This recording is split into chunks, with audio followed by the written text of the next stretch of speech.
In just a moment, X-1. But first, how does one man get himself into so many impossible situations? This is a question you'll probably ask yourself tomorrow night when you follow another hilarious adventure of Throckmorton P. Gildersleeve. Yes, Gildy's eye for the ladies and his impulsive temperament managed to entangle him in a web of riotous circumstances. Join the romantic water commissioner, his neighbors, Judge Hooker, Mr. Peavy, and all the loyal Gildersleeve household as they romp through another episode of The Great Gildersleeve tomorrow night. And now stay tuned for X-1 on NBC. Countdown for blast off. X-5, 4, 3, 2, X-1, fire.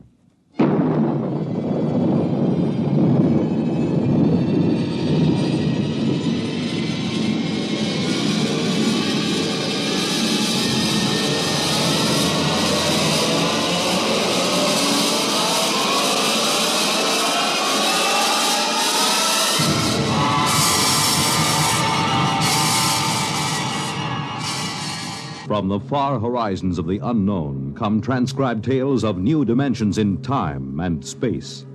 These are stories of the future, adventures in which you'll live in a million, could be years, on 1,000 maybe worlds. The National Broadcasting Company, in cooperation with Galaxy Science Fiction Magazine, presents X minus 1.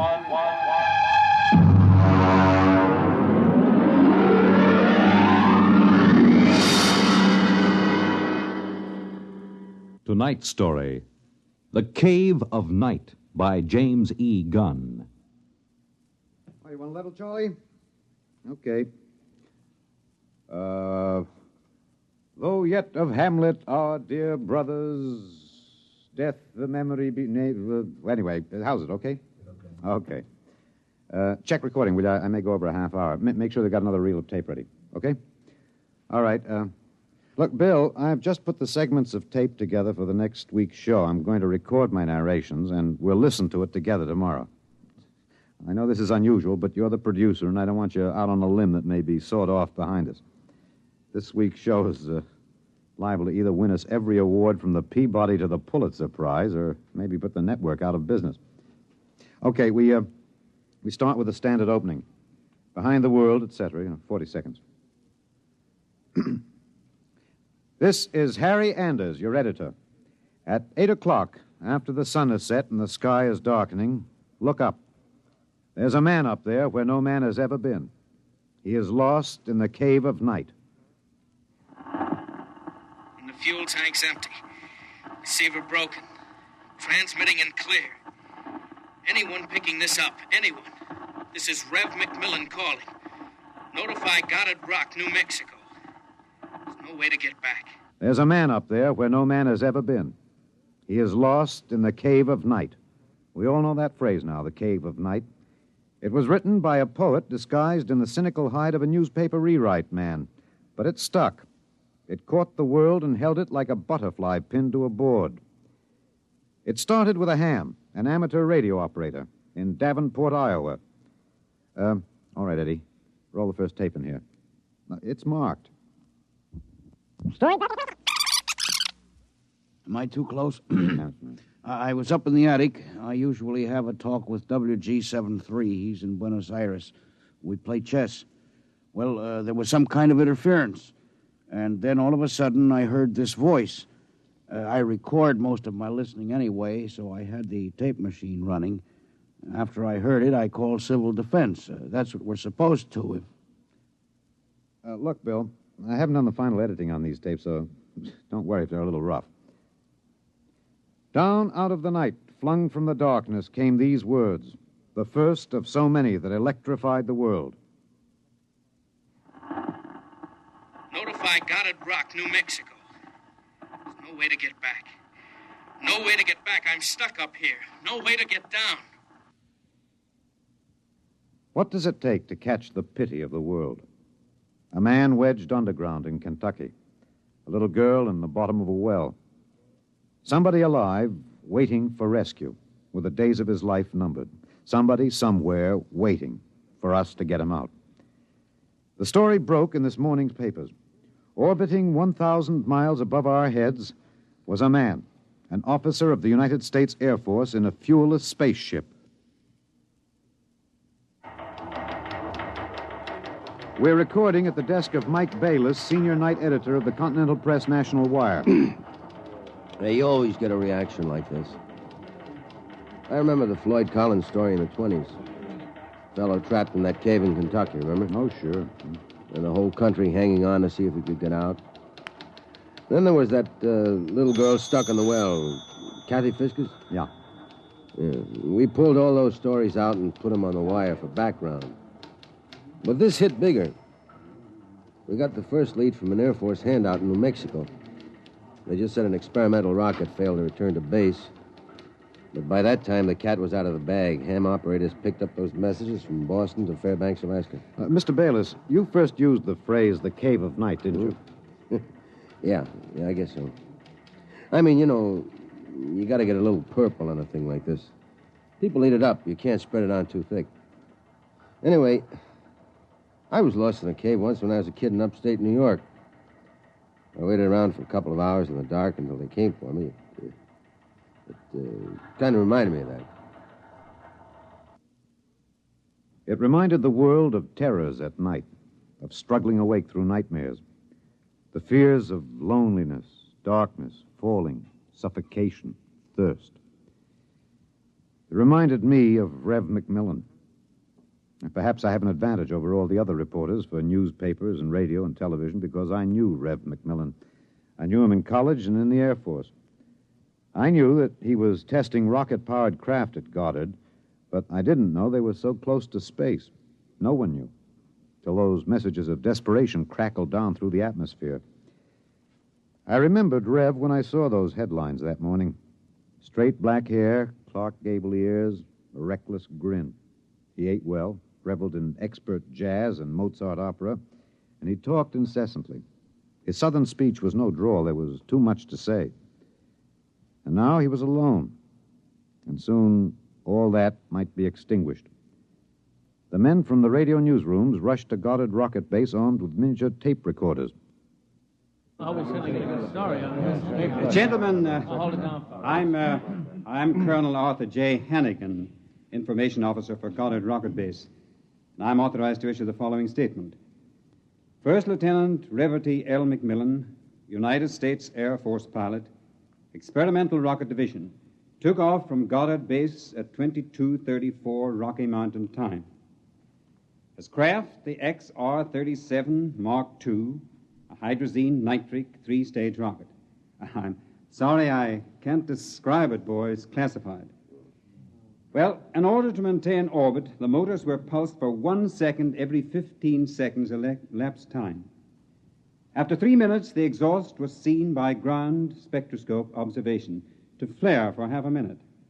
His fuel supply is exhausted. The craft has reached sustaining orbital speed. What does that mean, Colonel? He's out of gas. He can't get down. The first mobilization was of the scientific brains massed at Goddard. Few of them knew Rev. Brains at a research project are usually carefully sorted out and salted away from the distractions of the outside world. They designed, they invented, they calibrated and theorized. But they didn't know the short, stocky man with a lopsided grin who rode the fruit of their labor up and out, and now circled the world of his birth, with time ticking out. I covered the hearings in Washington for the network newsroom.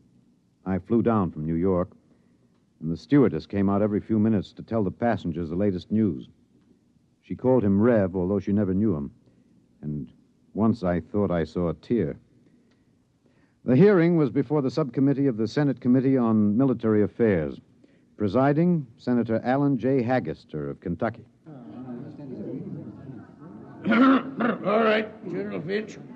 You've made the technical situation fairly comprehensive, even to an old cane-brake, redneck hillbilly like myself. I have tried to make the gravity of the situation apparent, sir. It appears to me, General, that the sacred life of a human being created in the image of his maker is in danger. It's no light thing to be thrown away like some guinea pig. If that ship wasn't safe, if that poor man up there in the cave of night is to die, somebody is responsible. Isn't that right, General? Sir, a manned rocket was sent up because of one simple fact. It takes a computer of tremendous versatility and capacity to operate a Harrison-Munch reactor engine. A computer of infinite complexity. And I ask you, General, I put the question to you, why was such a computer not designed? It has been designed, sir. It was designed 500,000 years ago. There is only one mechanism competent to handle those controls, sir. That is the human brain. All right. I turn now to my second question, General, and I ask it not only for myself and my colleagues on this committee, but for 170 million Americans listening on the radio, watching on television. With that man up there living out his last days, why was it not possible to send a ship up after him? Why was there no second ship built? For one reason, Senator, money. The appropriation for rocket research fell short by 12% of the amount needed even to build one vessel. Oh, frankly, gentlemen, the deficiency was made up by cutting corners and diverting funds from other projects. That is not the point, General. There's a man up there who's going to die. With the limited funds you gave us, we've done what we set out to do. We've demonstrated that space flight is possible, that a space platform is feasible. If there is any inefficiency, if there is any blame for what has happened, it lies at the door of those who lack the confidence and the courage and ability of their countrymen to fight free of Earth to their greatest glory. Senator, how did you vote on that?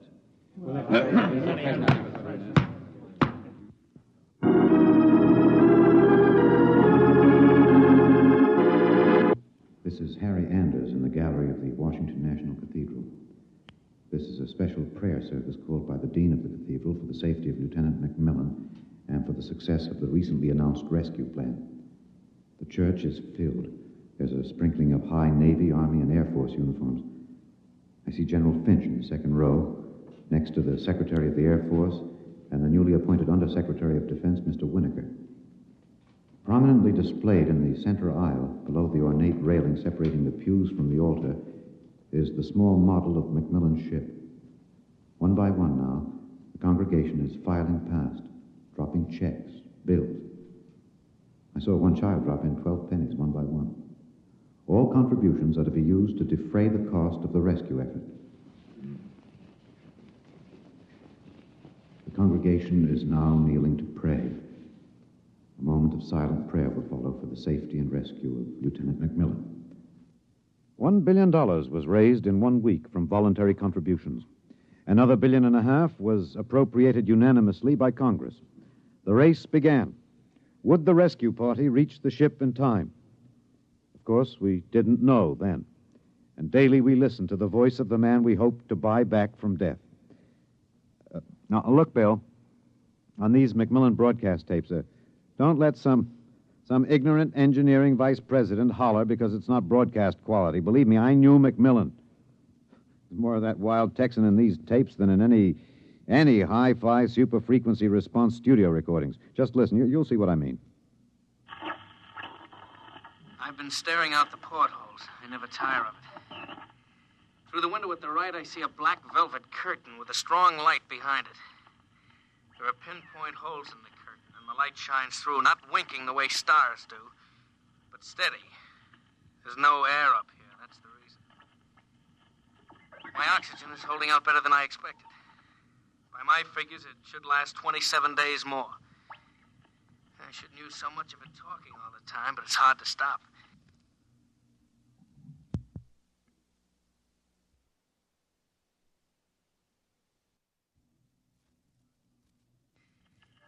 Talking, I feel as if I was still in touch with the Earth.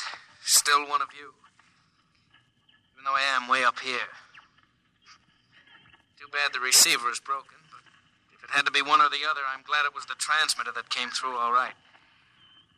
There's only one of me. There are billions of you to talk to. You can't see me now. You'll have to wait hours for the dawn. I'll have mine in a few minutes. That's the way he talked. And as we listened to the lonely voice from the night, the engineers, the scientists, the construction men worked round the clock. General Finch presented the problem in the pool interview. I asked the questions for the combined networks that afternoon. Most of you heard the complete broadcast live as he briefed the world with the clipped, laconic delivery of a soldier. There are two basic problems. We've recovered the first and second stages of the rocket. We've only to construct the third stage. The second problem is more difficult. The pilot. Lieutenant McMillan was the only man physically and psychologically qualified. We discovered that in our first program. His training and orientation took 18 months. We have now to duplicate this in 27 days. You think it's possible, General? I don't know. That's all, Mr. Anders. Stevenson, get me some coffee, will you? Black and some kind of sandwich, no butter, no mayonnaise. And then the voice from the cave asked a question and expected no answer. Do you hear me down there? Sometimes I wonder.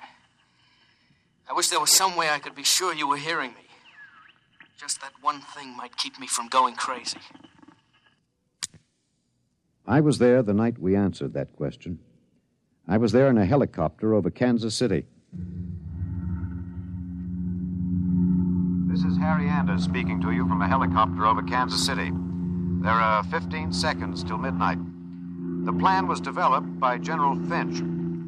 At precisely midnight, every light in the city will be out and then flashed on in 2-second intervals. This will be the exact moment that McMillan's ship is calculated to pass overhead. It's almost time now. 5, 4, 3, 2, 1. There they go. Off. On. Off. On. Off. On. I see it. I see it. Kansas City winking at me. Oh, yes, I can see it. Thanks. Thanks. You're listening. I know that now. I'm not alone. I'll never forget. I'm waiting for you. We're recording in the press gallery of the Goddard Rocket Base main construction hangar. The vast third stage component stands before us, men swarming up and down the gantry cranes. The Mark III is being built to carry 5 men instead of 1. The pilot selection has been kept a top secret to avoid unnecessary strain on the men selected. The latest progress report gives a possible margin of 6 hours between the launching of the rescue ship and the estimated exhaustion supply of oxygen to Lieutenant McMillan. The shift is changing now. The expert construction workers recruited from across the country by the combined efforts of the Air Force Personnel Service, the Atomic Energy Commission, and the International United Electrical Workers and United Auto Workers of the AFL-CIO. The margin is 6 hours. 6 hours between life and death for Lieutenant Reverdy L. McMillan. An hour ago, I saw the sun rise over Russia. Looks like any other land from here. The green where it should be green. Farther north, a sort of mud color. And then white where the snow is still deep. Up here, you wonder why we're so different when the land is the same. You think we're all the same children of the same mother planet. Who says we're different?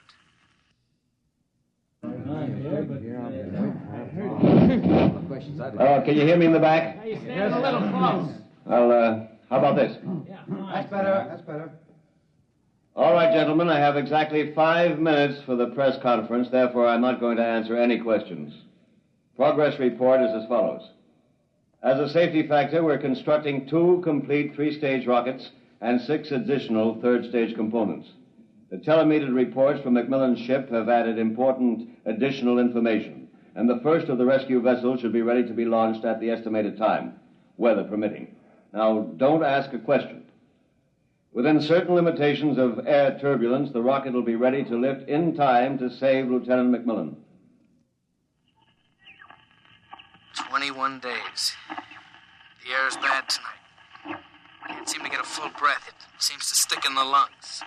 It doesn't matter, though. But I wish you could see what I've seen. The vast, spreading universe around Earth like a bride in a soft veil. You'd know then that we belong out here. Come out, mankind. Come out and see what I have seen.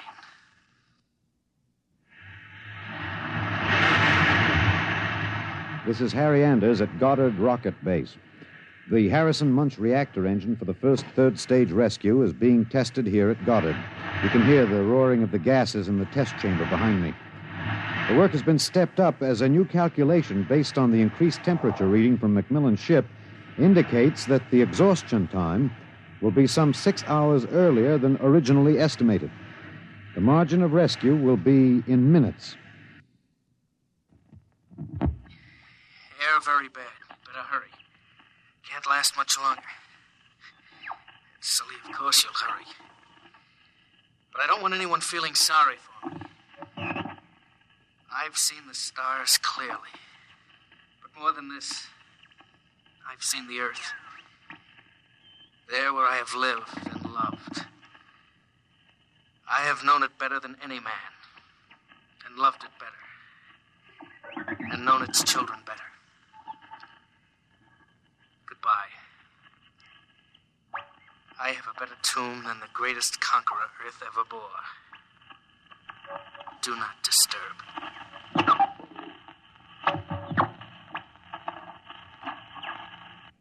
Countdown for blast off.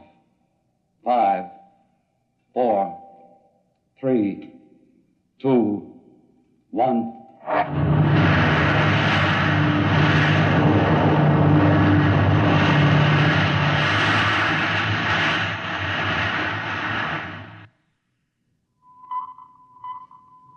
Anders, tape 323. We're in the press operation room of Goddard Field. The rescue rocket has been aloft 53 minutes plus. Its calculated time of arrival is 54 minutes. You will hear the voice of General Beauregard Finch on a direct pickup from the rescue vessel, which has been named unofficially the Lifesaver. Silent crowds have collected at the outer perimeter of the rocket base, as if by their presence they might help it. Here it comes. Quiet. The next voice you hear will be General Finch aloft in the rescue ship. The voice quality may not be good. He's speaking over a throat mic in his pressure suit. Mark 3 to base. This is Finch. Going to secure that cable. We have just secured to the airlock of Macmillan's ship. I'm now entering the lock. The inner door is closed. I have closed the outer door. The inner door is cycling. Now it is open. Bring in those oxy bottles, will you? The bulkhead to the control room is open.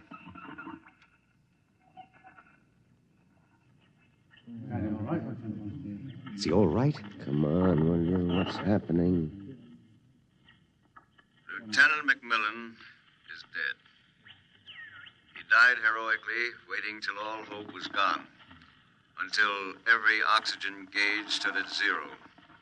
And then, well, the airlock was open when we arrived. In accordance with his own wish, his body will be left here in its eternal orbit. I'm going to leave now. My feet will be the last to touch this deck. Lieutenant Macmillan is in his control chair, staring out towards the stars. I'll leave the airlock doors open behind me. Let the airless, frigid arms of space protect and preserve for all eternity this man they would not let go. Well, that's the show, Bill. Bill, you remember at the conference we hadn't made up our mind whether to pick anything up from the celebration last night after the news of the Mars landing? I said it was the right end for Rev Macmillan's story. You said it was old stuff. Every kid knew the sequence. The ships built to rescue Rev, used to set up the satellite base, from the base to the moon and now to Mars. Well, I went out with a mini-tape last night, and I've got the end of the story. Here it is. This is Harry Anders in Times Square. The neon rocket ship at the top of the Times building has just flashed into brilliant light. The signal that the landing signal has been received from the rocket Rev McMillan III. Man has landed on Mars. And a holiday crowd here in Times Square is celebrating like 1,000 New Years rolled into one. I'm being tossed and pushed and clapped on the back all at once. Let's see what the man on the street thinks about man on Mars. You, sir. I'm broadcasting. No. How do you feel about it, sir? How do you feel tonight about man's conquest of space, of the planet? Leave me alone. I'm in a hurry. Just a few words to the... Look, you get your hands off me. Let go of me. I'm not in for... Wait a minute, sir. Wait. Rev! Rev, come back here. Rev! You think I could listen to that voice over and over in a tape editing room and not know every vowel, every consonant? I'm telling you, Bill, I saw him. Rev McMillan. The black hair was gray and those Clark Gable ears were pinned back, but that's a simple operation. I played that piece of tape over and over. It was Rev, I know it. He isn't up there. He's alive. We've got it, Bill. We've got it on our show. We'll break it. Rev McMillan is alive. I haven't written it yet, but we finish it off with this, with a question. Why did they announce he was dead? I'm in the tape editing room now. I've got the reel ready to record the answer. Excuse me, Mr. Anders. I'm... Hey, just a minute. I'm recording. You better see the page outside Mr. at the... Anders, I'd like to talk to you for a moment, if I may. I have a letter of authorization... Just a minute. I'll be through in a minute. Look, Bill, I've got the answer now. Last night, they landed on Mars. But that first ship, the one that circles up there now, there isn't anybody on it. There never was, except a 30 days recording and a transmitter. That's all. He was never up there. They didn't have the money for a manned rocket. They wanted a crash program all out, so they sent a decoy up. And we all broke our hearts to rescue the man who wasn't there.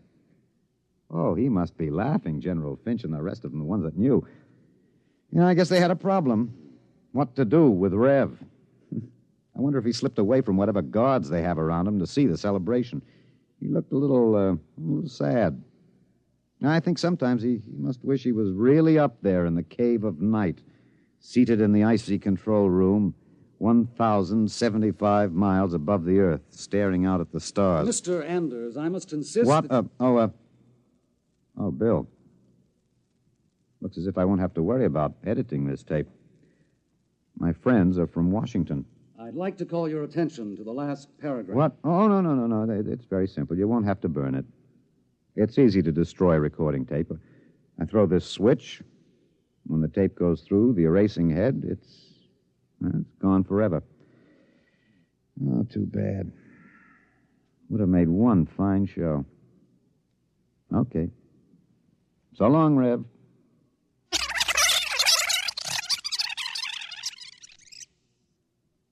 You have just heard X-1, presented by the National Broadcasting Company